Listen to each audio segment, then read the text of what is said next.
Okay. We wanted to talk quickly about setting. So Hollywood setting, it was quite vivid, and just wanted to quickly ask you, is that from personal knowledge? Like, have you had personal experience, or did you just research the area? So I grew up in the Bay Area where I live now. Like I said, 20 minutes from my parents. And I went to college in Santa Barbara where the photo album is based. And then I lived in LA for about 10 years and stuff. And where I live Oh, now, it's kind of the suburbs. It's not a whole lot happens. So if I'm going to do a book about a videotape, and I still don't love using the term snuff film, but a snuff film, it's going to be Hollywood and not Walnut Creek, California.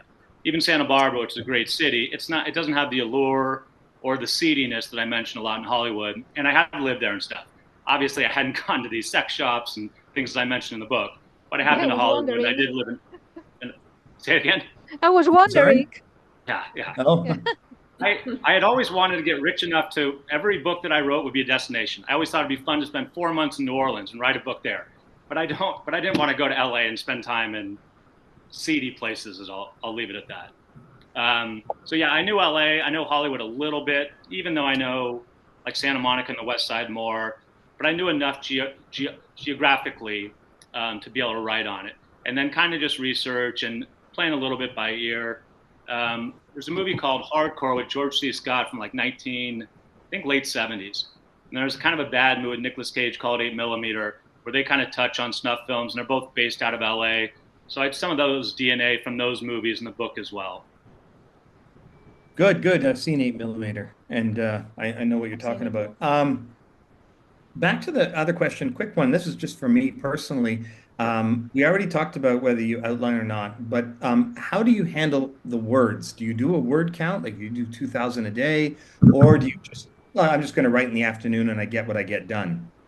I don't. What's funny though is when I'm writing the first chapter, even though I try to get through stuff and edit later, I might be writing only 500 to 1,000 for the first, say, 10,000. There seems to be, most of my novels are between 85 and 100, I would say, on average. A couple are longer, a couple are shorter. But there's usually a point at about halfway through where it kind of just all clicks at some point. And then I can honestly write 2 or 3,000 a day. Now, are 3,000 words going to stay in once you edit it and I realize mistakes? No. But I'll be writing 3,000 a day when I get to that point. But I start off a lot slower, probably because I haven't outlined it and don't know exactly where I'm going. But again, I always have this like gotcha moment where I could write 3 to 5,000 a day for 2, 3 weeks if I needed to. Terrific. That's great. I wanted to hear that. Thanks for your process. Sure, sure. Anybody have any other questions? Anything popping into your head? You're free to put your hand up or let Rand know and go for Or it. in the chat. Yep, or ask in the chat. That's fine too. In the meantime, I will keep throwing questions at him. Oh. Uh, How do I put my hand up? Oh, it's okay. You can speak. oh, because when you put your hand up, what it does, Zoom's supposed to pick that up and then send out a thing to Rania, but it's not working. Rania, Okay. you're up. Let's hear it. I don't Uh, see anything popping here. We hear you now, or we see you I, now. you mentioned researching from movies. Do you do like internet library kind of researching? I do. I think I made a joke on my Facebook page a couple months ago. If you guys saw my search history and stuff like that. So yeah, I do. I guess like for the movies and stuff, it kind of gives me the tone. But if I'm gonna write about Los Angeles in the '80s on Sunset Boulevard and stuff, you have to go to the internet and stuff. You can't just get that from movies. So yeah, there's a lot of stuff. But having lived there, it's not like I've never written a novel. Even I wrote a book called 9 Days in Vegas, which, as I've joked, is way too long to spend in Vegas. But I did used to live there, and that's the only. So I've written that Santa Barbara, the Bay Area, and LA, and I've never written a novel in a city that I didn't live, where I at least had the background stuff. So I do have to do internet research, but having lived in all these places, I at least have a pretty good grasp of what I'm writing about. Thank you. Of course. Anyone else? Yeah, I was wondering if you have a cast in your head when you're writing. I always get that, and I never really did because I never ever thought that one of my books might potentially be a movie or a series. But as some of you know, The Bartender, which I wrote about 4 years ago, I found this unbelievable agent. She's fantastic, and she got it to Netflix within like 8 months.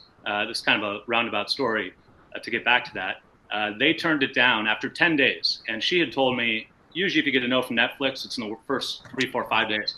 I was telling my friends, my parents, all that, like, we might get a Netflix deal. They ended up saying no to that. But I think since that point, because we got so close, and we're still pitching it now, just not to Netflix since they passed, I've started imagining, more of who would play this, what girl would play that, and stuff like that. It was never even in my mind that it could ever be a TV show or a series.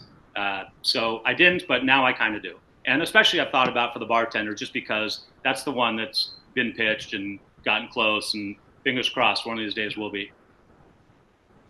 Okay.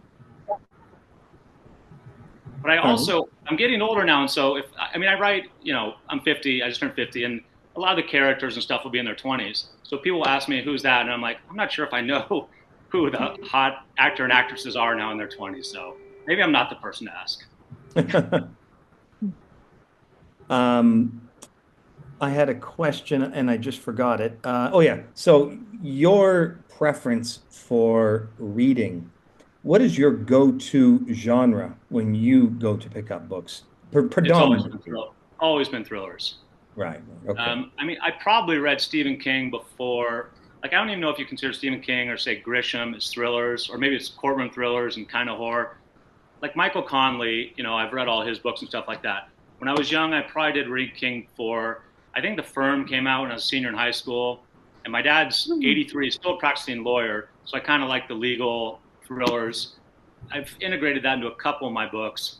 But I just read all the Grishams. And I just love the thrillers. I like murder mysteries, things like that. So I was never the biggest sci-fi guy. I'm not great at writing romance. There has to be a murder. Maybe that makes me weird and stuff like that for my books to kind of move along and stuff. So I've always, even movies, I've always liked thrillers and stuff like that. And I don't know, it's just who I am, I guess. Brilliant. Yeah. No, I pretty well echo the same in the sense of I've read almost all of Grisham. Same with King and those guys. And I haven't read much science fiction. I think we're in the same.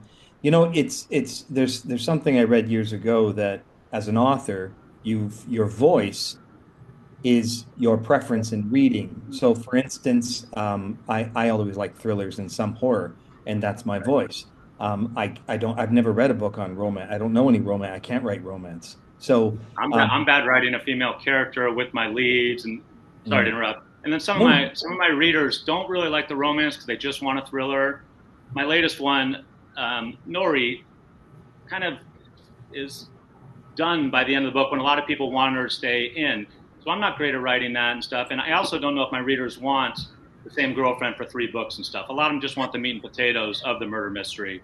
Anyway, Jonas, I interrupted. Sorry. No, that's fine. I understand that because my Sarah Roberts series, Sarah meets her boyfriend in book 5, and he's still there in book 39.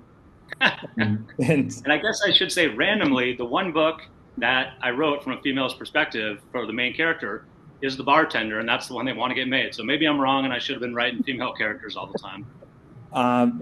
You know what? You may want to consider it because the female leads are what Hollywood's looking for right now. Yeah, I've been told that by my producer. We just got a call last week on that. My previous editor was a female, and she was not nearly as good an editor as you. But she would give me like little points. I remember I was writing The Bartender, and I said Olive, the main character, she grabbed her toiletries and headed to the airport or something like that. And she's just like, that's not how a woman would talk about grabbing her bag. And I feel bad just even saying that. So I needed a female editor on that novel, even though you're a better editor overall by far. She helped me with that one. Very nice. I have a comment. Okay, Melissa. Oh, sorry. I wanted to tell you how much I appreciated the way that you handled the romance without unnecessary, gratuitous sexual scenes. Because I feel like sometimes they do it just to throw it in there and it has no meaning or context with the rest of the story.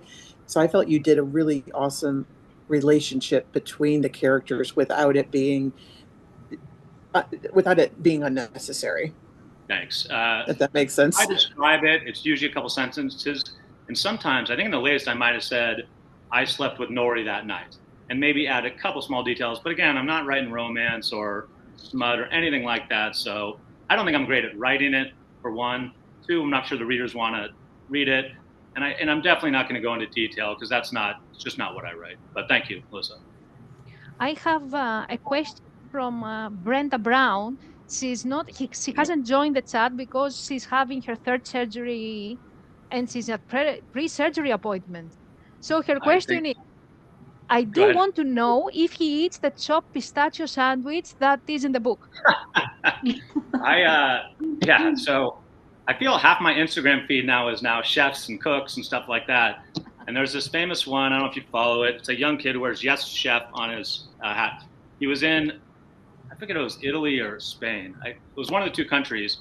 And it was supposedly the best sandwich shop there.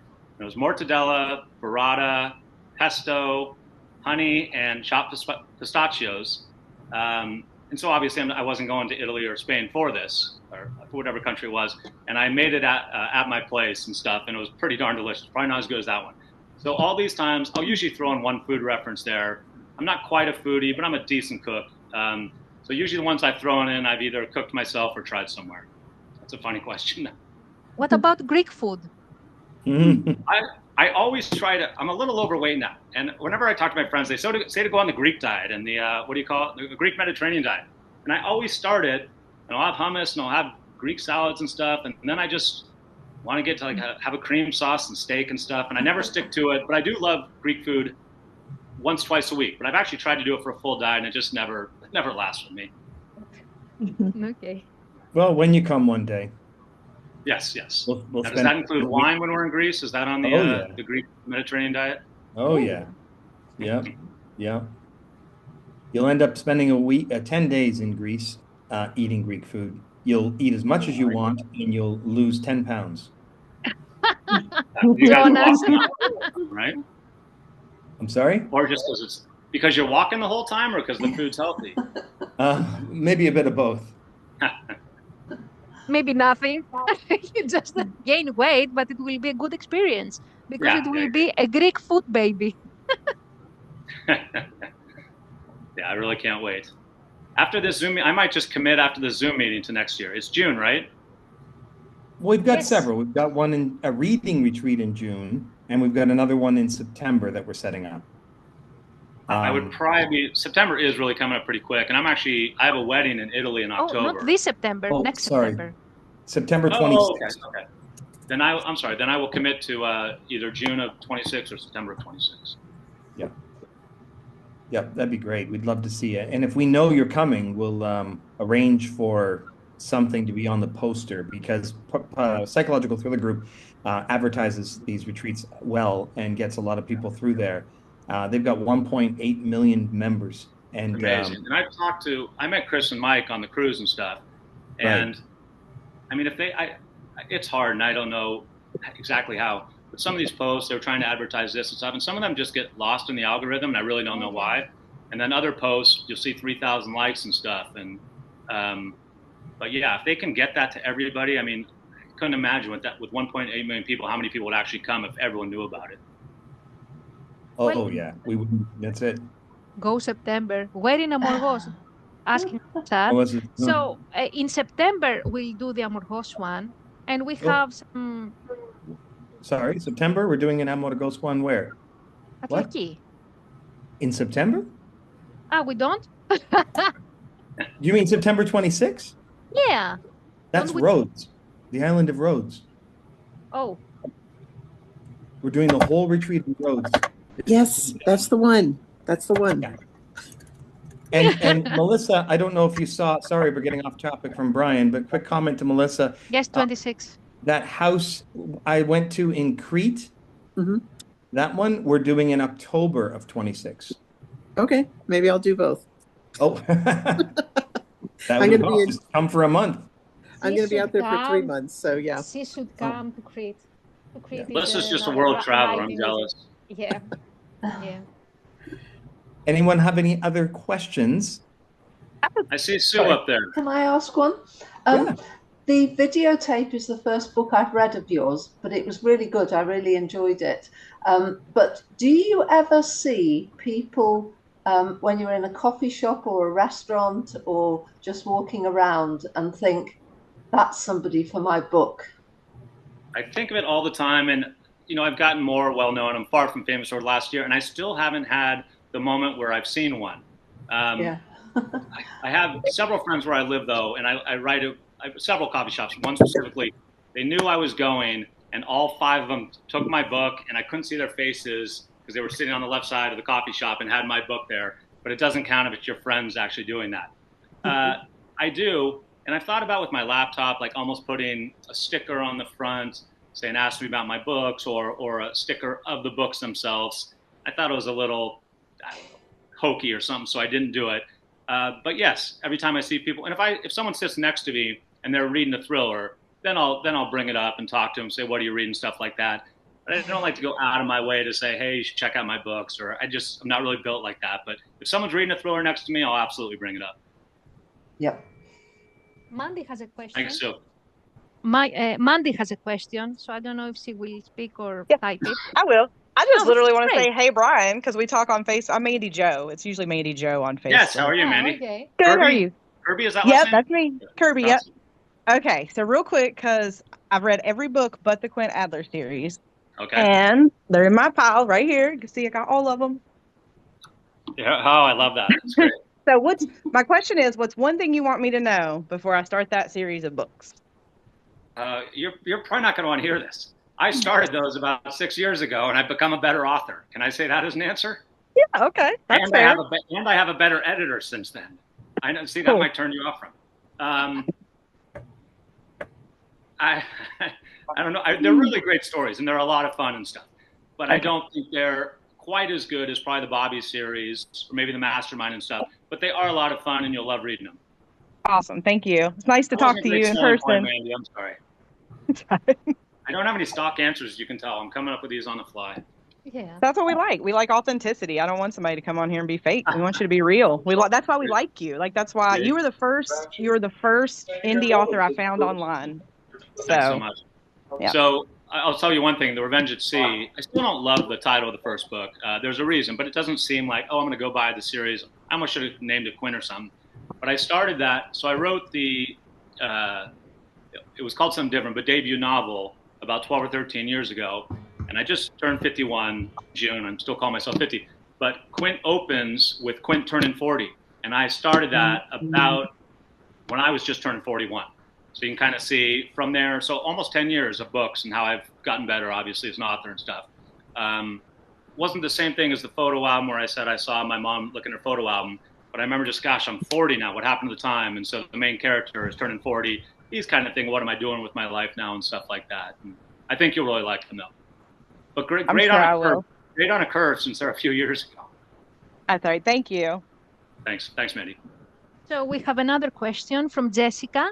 How can I order a signed copy of the videotape?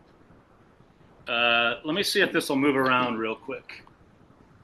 Can you guys see all those right now? Yep. Yep. You see the books when I do that? Yeah. I have actually at 11 today, I'm posting on my page if you guys follow, and I'm hopefully going to sell like 300 or so. Once I post it, you have to message me, and then I take a Venmo or PayPal. So I'm going to be doing that at 11 a.m. today. You'll see my post. For Venmo, I have to put like a little $sign or an ampersand, because all these hackers, when they see Venmo and PayPal come after you, it's kind of a pain in the butt, and it's scary. But that's how I do it. I probably should do it through my site and stuff. But all the books that I signed are me with my terrible handwriting. If you've ordered them, I have this stamp that says, I know my handwriting sucks. So anyway, in about a half hour, I'll be offering them from my page. Okay. Did he say 11 of the videotape? No, 11 it's 1:30 where I'm at. So I was like, wait, 11 yeah, tonight? Sorry, or 11 a.m. California time. Okay. which is 30 minutes away. Yes. I probably should have said that. Yeah, because it's almost 9 at night in Greece. Sue, where are you? Are you in? I'm in the UK, so it's I was gonna say 6:30. England, Yeah, in the evening. Melissa, are you in Tahoe right now, or are you world traveling? I'm in Massachusetts. Thank you very much. I knew it. Julie Andy, is where are you? asking 11 copies. I'm in for the Virginia. questions. No. I mean- At 11 a.m., I'm going to be posting about signed copies. Okay. In fact, I was going to do it at 9 this morning originally, and then I knew I was doing this at 10, and all these people were messaging me, and I have to get addresses and print out labels and stuff like that. It's a long process, so I knew that would go into 10 o'clock. So once we set this for 10, I said I'll do it at 11 instead. Good. Okay. All right. So what's your next book? Did you decide? I'm going to post about it in about a week. I mean, everyone wants a fourth Bobby just because I released a third one, but I've actually started a standalone. It's more, I guess, in the vein of the Bartender of alternating narratives. Bobby is, but not till later when you find out who the bad guy is. But this one's going to be like 3 or 4, and I'm leaning towards that. I think I've come up with a name, and I forget who told me. It was one of my readers told me that Frida and John Mars are coming out with a book the same day in January. And not that I'm in their league, but I kind of wanted to crash the party, thinking, hey, maybe if people are buying their 2 books, they'll buy mine as well. So I'm thinking about making that as the release date. I don't know. That's the plan right now, but I'll be announcing that in a week. And I still don't have a title for sure. I mean, I've just started it. I don't have a cover, and I like the title on the cover so I can set it up for the pre-order, on Amazon and stuff. So, but hopefully soon you'll know. Soon I'll know. If this helps any, one of the biggest release days I ever experienced was September 17, 2017. Wait, September 26, 2017. Okay. My publisher brought out my book on the same day as Stephen King's and Owen Sleeping Beauties. And all across America at Barnes & Noble, Sleeping Beauties and my book were side by side. That's and so it was cool. one of the biggest releases I've ever had.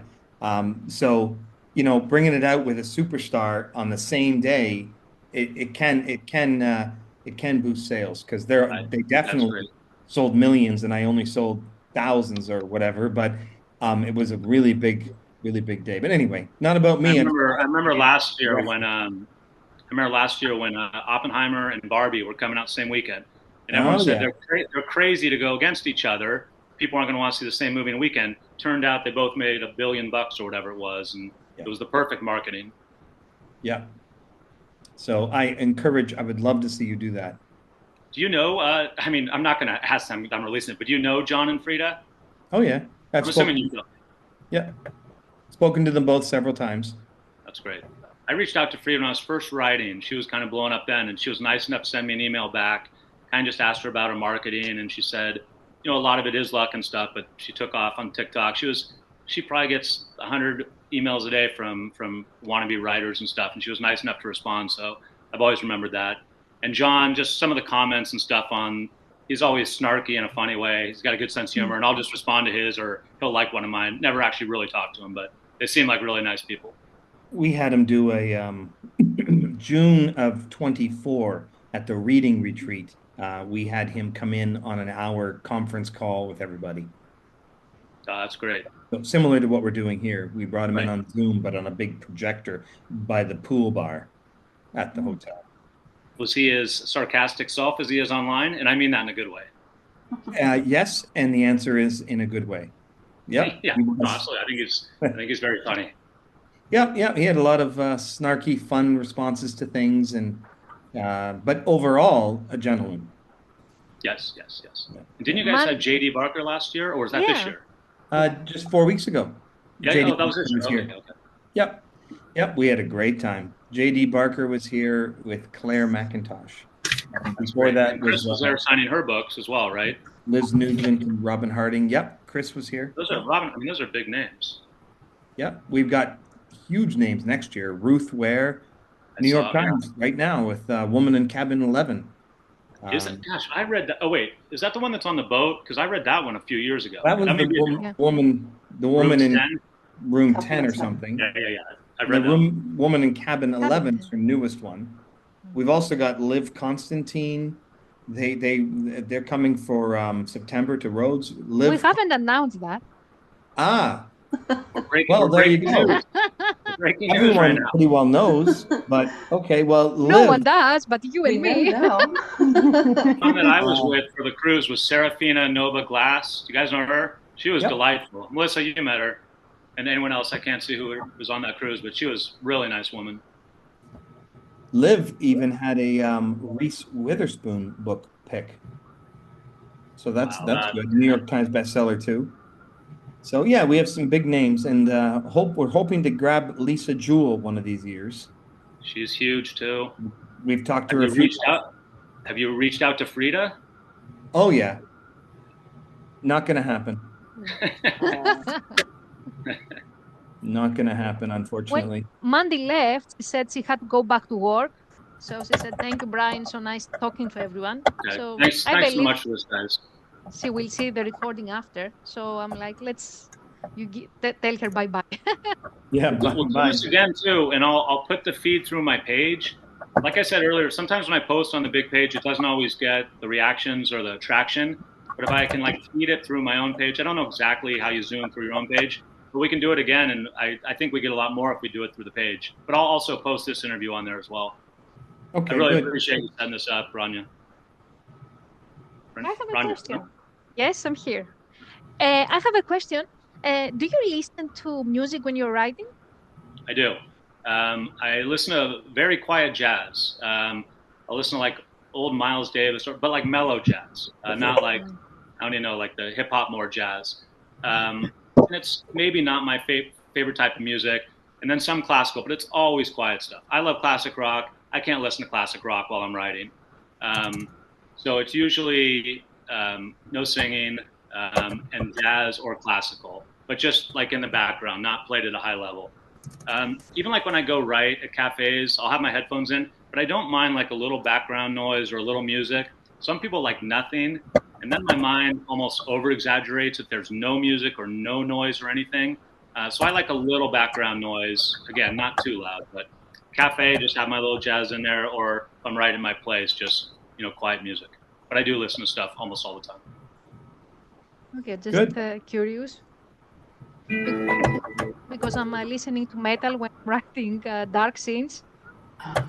Say that again. Yeah, metal, falling in reverse and angry people. So because they're angry, I get angry. So then I type with more emotion. A nonfiction, is it true or not? Oh, I'm sorry. Someone speaking? I heard nonfiction or not, but that's all I heard. Oh, that was me. Sorry, my mic is on. I apologize. Oh, it's okay. Well, we all write thrillers. Yeah, and the other, when we were talking about writing and stuff earlier, I also write very early in the morning. I wake up at more so when I'm getting in the last few months. When I first start, I'll wake up at 5 or 6, but I wake up at 3:30 or 4, pour myself a big French press of coffee, and I'm an early morning writer. I can edit later in the day, but if I'm writing from say 5 to 11, my brain is kind of mush at 11, and I can kind of edit or do marketing or go on Facebook and talk about my books. But after those 6, 7 hours in the morning, my mind just doesn't work as good. I know some people like writing at night and stuff. I like writing early in the morning, cup of coffee, and just my mind's fresher then. Can you define early? I was sometimes 3:30 and 4 in the morning when I'm getting close to finishing, but if not 5 or 6. Oh, that's way too early. No, some people like writing at night and stuff. I'm just more of a morning person, at least for the writing aspect of it. Yeah, I can't even wake up. So do you write at night? I write in the morning, but like 9, 8, 9. Okay. Not that still without the sun. I need in by 9 a.m.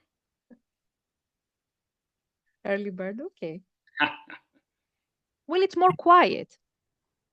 It is, and I don't know. I just I feel like I have this kind of finite window where my mind's working the best, and so I just make the coffee, start writing, and get going. Is your neighborhood noisy? No, my place is quiet, and obviously I'm writing at home when I'm starting that early. But there's coffee shops around me that open at 7 and stuff if I want to go out then. Okay, good. We have a nursery in Athens. There is a nursery across our street. So after 8 o'clock, they start all, Greeks will just say good morning to everything, whatever, and wishes. So they start Kalimera. And if you have the window open, it just echoes Right, in our apartment. So we right, have to right. shut everything down. I've got noise canceling headphones. It just gets too noisy. Yeah, if it's too noisy. But again, I don't mind like a little background noise. Sometimes those noise canceling for me, it's like I wouldn't know if a tornado was behind me or something like that. Those things are so Mm. good now. I like hearing just a little behind me. Right, right. Fair enough. You had mentioned we've got about 15 minutes left, so we are on time. So you could be ready for your 11 o'clock thing too. Yeah. You had mentioned you had a couple questions. I want to know your writing process and stuff. And also, um, like if you were going to suggest to everyone here one of your novels to read, if you were going to pick one, what would it be? Ah, And okay. then one last question too. I say that because I know you have a huge series and stuff like that. Do you prefer writing series or standalones? Because I'm debating now what to do next. Sorry. Yeah, no, no, great question. Okay, well, I'll go through it quickly because my writing process is very similar to yours. So writing process and book I would recommend, and then series or standalones. Okay, so writing process. All right, so my writing process is it's a bit of a detailed answer, but I will try to offer it with brevity. I um, I write a lot of words at once. I prefer Okay. to write a lot at once. So I like my first draft to be done as quickly as possible. So because I have it just spills out. I call it word vomit. So it spills out of me very quickly. I don't outline. I'm like you. That's why I said it's quite similar. I do know generally what's going to be in the next paragraph. I often know what's going to be in today's writing and tomorrow's, but that's about it. I have no idea how we're going to get the bad guy, if he's going to live or die, and those kinds of things. For instance, The Woman in the Woods, my standalone novel called The Woman in the Woods. There was a dark entity in that book, and I had no idea about the dark entity until the day I wrote it. What I mean is like I was 90,000 words into that book and I had five more thousand to write and I had no idea how I was going to end that book. And Rania was there. She remembers the night before and I was telling her, what am I going to do? And the lights were out. It was 11 at night and then it hit me and I just gasped. And I was like, oh my goodness, I cannot wait till get down there tomorrow and write. I write in a separate office. Okay. And anyway, so I'm like you in that regard. But I write 5,000 words every day, and from day one to the book's done. So that's why my first draft takes me about 10 days, 12 That's days, amazing. That's amazing. 12 days on a longer book. I say 5,000 is my minimum. Some days I'm writing six and seven, eight. I used to write 10,000 words a day, but I felt that was very taxing mentally. So I calmed it down. Several books, a book called The Kill, my Mafia trilogy, book one. I wrote that in 6 days because I just typed. I just sat and typed. I mean, I only stopped to sleep, and then I would sleep at night. I'd wake up at 7, and I'd be typing until 9 at night. And Do you have I an just editor? You obviously don't need one. no, no, I have an editing process with an editor and beta readers. Yes, neurologically, it's hard for me sometimes to see my own errors. Makes sense. But anyway, I do 5,000 a day, and that's my minimum. And actually, I'm writing a book right now. That's why I'm on the island, and Ranya's seeing every single day by 4, 5, or 6 in the afternoon. I sent her a screenshot, and 15,000, and the next day she sees the screenshot. Oh, 20. Today she saw the screenshot, 25,000. It's five Amazing. a day. And generally speaking, those five a day are pretty good words. I mean, I've written almost 60 novels now. So it's just I just sit and type up my book. And so I sounded maybe a bit cocky, but it's just No. because I wouldn't say this if I'd written my third or fourth novel. Once I've hit over 50 novels, that's just my process. I wouldn't have it any other way. I can't imagine taking a couple of months or a year to write a book. I would be so bored with it. But that's just Yeah. me. That doesn't Well, I mean don't that, think I could do a year now. I'm like 2 to 2.5 a year now. yeah. I just because like I'm saying, when I first have an idea, I really don't know where it's going. I can't write 5,000 words in. Once I know where the novel's going, I can write 3 to 5 and stuff. But I'm the I same. can't just get going at 5 right away. I wish I could. I She's have a a million typing ideas for machine. books. I just can't write them quick enough. Right. Rania is very similar to you in that she Yeah. starts a bit slower at the beginning, but once she gets 2 or 3 weeks into it, she's doing many days at 2 and 3,000, if not more. But Impressive, I guys. just start at 5. But it's okay. That's just everyone's different, right? Our process is different. I love to do a book in 10 days, but that's first draft. I have to go back through it, and I've got notes for the review to when I go back to revise. I've got no, did so and so say that to so and so? Because I've got to remember to connect that later because so I've got lots of things to fix, but at least my first draft's done. I So think that's in what November I'll try 5,000 a day. For the what's the book a month? NaNoWriMo. Yes, yes. NaNoWriMo. I always forget the acronym for that. Yes, Yeah. National Novel Writing Month, NaNoWriMo. that's right, right. Right. So book I would recommend is The Woman in the Woods. I definitely would recommend that. I really feel that The Woman in the Woods is my one of my best pieces. Um, I recommend any of my books really, and if you like to start a series, then do book one of the Sarah Roberts series. There's lots of options, but The Immortal Gene, I love. It's a great book. It's a book one of a trilogy, but only book one and two are out right now. I haven't written book three yet. So lots of great books out there, but if you Um, had to just buy one, I'd say The Woman in the Woods is probably my dearest to I'll my pick heart. that and this first Sarah Roberts up today. You've been so great editing for me. I should have done this before then, but it's been so swamped with the last couple novels. But consider Oh, those bought and read in the next week or two. oh, I'll brilliant. send you my feedback. I'll send you my editing. I'm kidding. No, please. You see I, anything? I'm Yeah. not going to edit yours. No. But no, You edit and, mine, and not vice versa. send me some comments if you have any. Okay. I'm sure. Okay. And now the series thing, I've always loved to write series, and I've almost always preferred it. Having said that, recently I'm moving towards standalone more. So it's if you had to ask me that in 2012, 2015, I'd be, oh, series 100%. Right. Today I'm getting more into standalones. I'm still writing my Sarah Roberts series, but I used to write 6 to 8 books a year. My best year was 9 novels that were written and published in a calendar year. But I've calmed down to 4 and 5 novels a year. And when I'm doing that, I'm still writing 2 and 3 Sarah books a year. And then I'm only getting to 1 or 2 standalones. So I'm kind of changing that a bit. I'm going to be going to 2 Sarah books and 2 to 3 standalones. Right. Um, So for me now, I have my Facebook. I have the most loyal readers. I don't have a Frida, or a John total based stuff, but they're very loyal. So they'll read a third Bobby book or a fourth Bobby book. The problem for me is, these 1.8 million people, and if I say my fourth Bobby book is out, then they're like, oh, well, I have to go back to one. And it just seems some of these people now are just releasing standalones, and I almost feel like they sell better than someone who has a 7, 8 book series. It's harder to market a series, a book mid-series than it is a standalone. And that's why I'm kind of leaning towards doing a standalone before I go back and do a fourth Bobby McGowan book. I have an idea. Let's ask our people here if they would like to read 5 Bobby books. There So, you go. guys, well, well, yeah, we what have do the the audience. readers like? Do the readers like Yeah. series or do they prefer standalones? Yeah, I mean, What would they like Right. you to write?